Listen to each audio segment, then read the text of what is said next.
16 सोमवार का व्रत। दांपत्य जीवन की खुशहाली के लिए और मनपसंद जीवन साथी पाने के लिए किया जाता है। ऐसी मान्यता है कि 16 सोमवार के व्रत का आरंभ श्रावण मास से करें तो यह और भी फलदायी होता है। पौराणिक मान्यताओं में बताया गया है कि 16 सोमवार का व्रत रखने का आरंभ सबसे पहले मां पार्वती ने स्वयं किया था और उनकी कड़ी तपस्या और व्रत के शुभ प्रभाव की वजह से उन्हें भगवान शिव पति के रूप में प्राप्त हुए थे। आज हम आपको बताने जा रहे हैं इस व्रत को करने के फायदे और व्रत की विधि। 16 सोमवार के व्रत की पूजा सामग्री। शिव जी की मूर्ति, भांग, बेलपत्र, जल, धूप, दीप, गंगा जल, धतूरा, इत्र, सफेद चंदन, रोली, अष्टगंध, सफेद वस्त्र, नैवेद्य जिसे आधा सेर गेहूं के आटे को घी में भूनकर गुड़ मिलाकर बना लें। ऐसे लें 16 सोमवार व्रत करने का संकल्प। किसी भी पूजा या व्रत को आरंभ करने के लिए सर्वप्रथम संकल्प करना चाहिए। व्रत के पहले दिन संकल्प किया जाता है। उसके बाद आप नियमित पूजा और व्रत करें। सबसे पहले हाथ में जल, अक्षत, पान का पत्ता, सुपारी और कुछ सिक्के लेकर संकल्प करें। सभी वस्तुएं भगवान शिव की मूर्ति के आगे समर्पित कर दें। अब हम सुनाते हैं आपको 16 सोमवार की व्रत कथा। एक बार शिवजी और माता पार्वती मृत्यु लोक पर घूम रहे थे। घूमते घूमते वो विदर्भ देश के अमरावती नामक नगर में आए। उस नगर में एक सुंदर शिव मंदिर था, इसलिए महादेव जी पार्वती जी के साथ वहां रहने लग गए। एक दिन बातों बातों में पार्वती जी ने शिव जी को चौसर खेलने को कहा।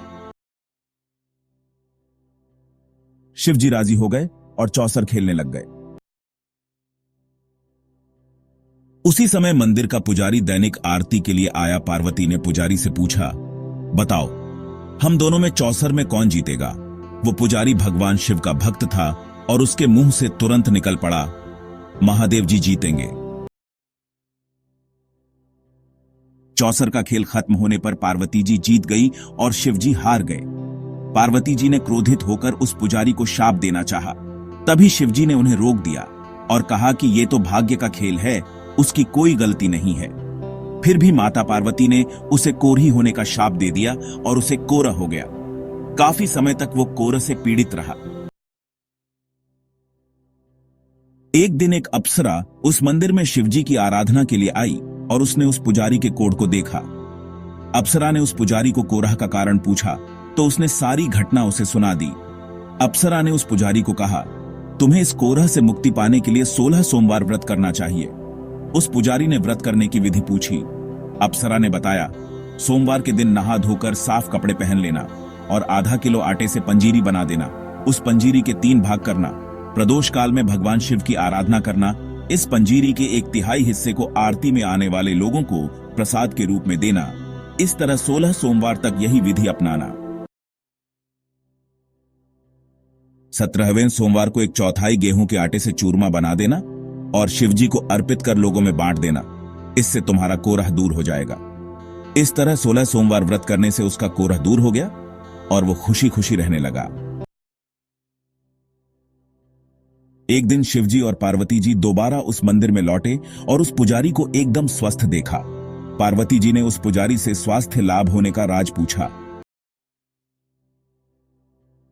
उस पुजारी ने कहा उसने 16 सोमवार व्रत किए जिससे उसका कोरह दूर हो गया। पार्वती जी इस व्रत के बारे में सुनकर बहुत प्रसन्न हुई। उन्होंने भी यह व्रत किया और इससे उनका पुत्र वापस घर लौट आया और आज्ञाकारी बन गया। कार्तिकेय ने अपनी माता से उनके मानसिक परिवर्तन का कारण पूछा जिससे वो वापस घर लौट आए। पार्वती ने उन्हें इन सब के पीछे 16 सोमवार व्रत के बारे में बताया। कार्तिकेय यह सुनकर बहुत खुश हुए। कार्तिकेय ने अपने दूर गए ब्राह्मण मित्र से मिलने के लिए उस व्रत को किया और 16 सोमवार होने पर उनका मित्र उनसे मिलने विदेश से वापस लौट आया। उनके मित्र ने इस राज का कारण पूछा तो कार्तिकेय ने 16 सोमवार व्रत की महिमा बताई। यह सुनकर उस ब्राह्मण मित्र ने भी विवाह के लिए 16 सोमवार व्रत रखने के लिए विचार किया। एक दिन राजा अपनी पुत्री के विवाह की तैयारियां कर रहा था। कई राजकुमार राजा की पुत्री से विवाह करने के लिए आए। राजा ने एक शर्त रखी कि जिस भी व्यक्ति के गले में हथिनी वरमाला डालेगी, उसके साथ ही उसकी पुत्री का विवाह होगा। वो ब्राह्मण भी वही था और भाग्य से उस हथिनी ने उस ब्राह्मण के गले में वरमाला डाल दी और शर्त के अनुसार राजा ने उस ब्राह्मण से अपनी पुत्री का विवाह करा दिया। एक दिन राजकुमारी ने ब्राह्मण से पूछा, आपने ऐसा क्या पुण्य किया जो हथिनी ने दूसरे सभी राजकुमारों को छोड़कर आपके गले में वरमाला डाली? उसने कहा, प्रिय, मैंने अपने मित्र कार्तिकेय के कहने पर 16 सोमवार व्रत किए थे। उसी के परिणाम स्वरूप तुम लक्ष्मी जैसी दुल्हन मुझे मिली। राजकुमारी यह सुनकर बहुत प्रभावित हुई और उसने भी पुत्र प्राप्ति के लिए 16 सोमवार व्रत रखा। फलस्वरूप उसके एक सुंदर पुत्र का जन्म हुआ और जब पुत्र बड़ा हुआ तो पुत्र ने पूछा, मां, आपने ऐसा क्या किया जो आपको मेरे जैसा पुत्र मिला? उसने भी पुत्र को 16 सोमवार व्रत की महिमा बताई। यह सुनकर उसने भी राजपाट की इच्छा के लिए यह व्रत रखा। उसी समय एक राजा अपनी पुत्री के विवाह के लिए वर तलाश कर रहा था, तो लोगों ने उस बालक को विवाह के लिए उचित बताया। राजा को इसकी सूचना मिलते ही उसने अपनी पुत्री का विवाह उस बालक के साथ कर दिया। कुछ सालों बाद जब राजा की मृत्यु हुई तो वो राजा बन गया, क्योंकि उस राजा के कोई पुत्र नहीं था। राजपाट मिलने के बाद भी वो सोमवार व्रत करता रहा। एक दिन 17वें सोमवार व्रत पर उसकी पत्नी को भी पूजा के लिए शिव मंदिर आने को कहा, लेकिन उसने खुद आने के बजाय दासी को भेज दिया। ब्राह्मण पुत्र के पूजा खत्म होने के बाद आकाशवाणी हुई, तुम अपनी पत्नी को अपने महल से दूर रखो, वरना तुम्हारा विनाश हो जाएगा। ब्राह्मण पुत्र यह सुनकर बहुत आश्चर्यचकित हुआ।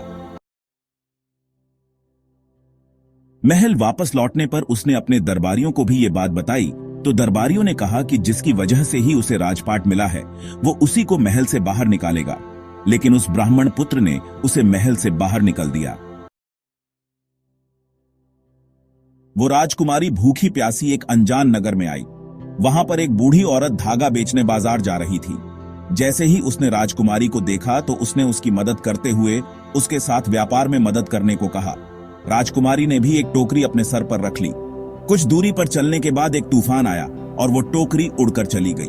अब वो बूढ़ी औरत रोने लग गई और उसने राजकुमारी को मनहूस मानते हुए चले जाने को कहा। उसके बाद वो एक तेली के घर पहुंची। उसके वहां पहुंचते ही सारे तेल के घड़े फूट गए और तेल बहने लग गया। उस तेली ने भी उसे मनहूस मानकर उसको वहां से भगा दिया। उसके बाद वो एक सुंदर तालाब के पास पहुंची और जैसे ही पानी पीने लगी, उस पानी में कीड़े चलने लगे और सारा पानी धुंधला हो गया। अपने दुर्भाग्य को कोसते हुए उसने गंदा पानी पी लिया और पेड़ के नीचे सो गई। जैसे ही वो पेड़ के नीचे सोई, उस पेड़ की सारी पत्तियां झड़ गईं। अब वो जिस पेड़ के पास जाती, उसकी पत्तियां गिर जाती थीं। ऐसा देखकर वहां के लोग मंदिर के पुजारी के पास गए। उस पुजारी ने उस राजकुमारी का दर्द समझते हुए उससे कहा, बेटी, तुम मेरे परिवार के साथ रहो। मैं तुम्हें अपनी बेटी की तरह रखूंगा। तुम्हें मेरे आश्रम में कोई तकलीफ नहीं होगी। इस तरह वह आश्रम में रहने लग गई। अब वो जो भी खाना बनाती या पानी लाती, उसमें कीड़े पड़ जाते। ऐसा देखकर वो पुजारी आश्चर्यचकित होकर उससे बोला, बेटी, तुम पर यह कैसा कोप है जो तुम्हारी ऐसी हालत है? उसने वही शिव पूजा में ना जाने वाली कहानी सुनाई। उस पुजारी ने शिव जी की आराधना की और उसको 16 सोमवार व्रत करने को कहा, जिससे उसे जरूर राहत मिलेगी। उसने 16 सोमवार व्रत किया और 17वें सोमवार पर ब्राह्मण पुत्र उसके बारे में सोचने लगा, वह कहां होगी, मुझे उसकी तलाश करनी चाहिए। इसलिए उसने अपने आदमी भेजकर अपनी पत्नी को ढूंढने को कहा। उसके आदमी ढूंढते ढूंढते उस पुजारी के घर पहुंच गए और उन्हें वहां राजकुमारी का पता चल गया। उन्होंने पुजारी से राजकुमारी को घर ले जाने को कहा, लेकिन पुजारी ने मना करते हुए कहा, अपने राजा को कहो कि खुद आकर इसे ले जाएं। राजा खुद वहां पर आया और राजकुमारी को वापस अपने महल लेकर आया। इस तरह जो भी यह 16 सोमवार व्रत करता है उसकी सभी मनोकामनाएं पूरी होती हैं।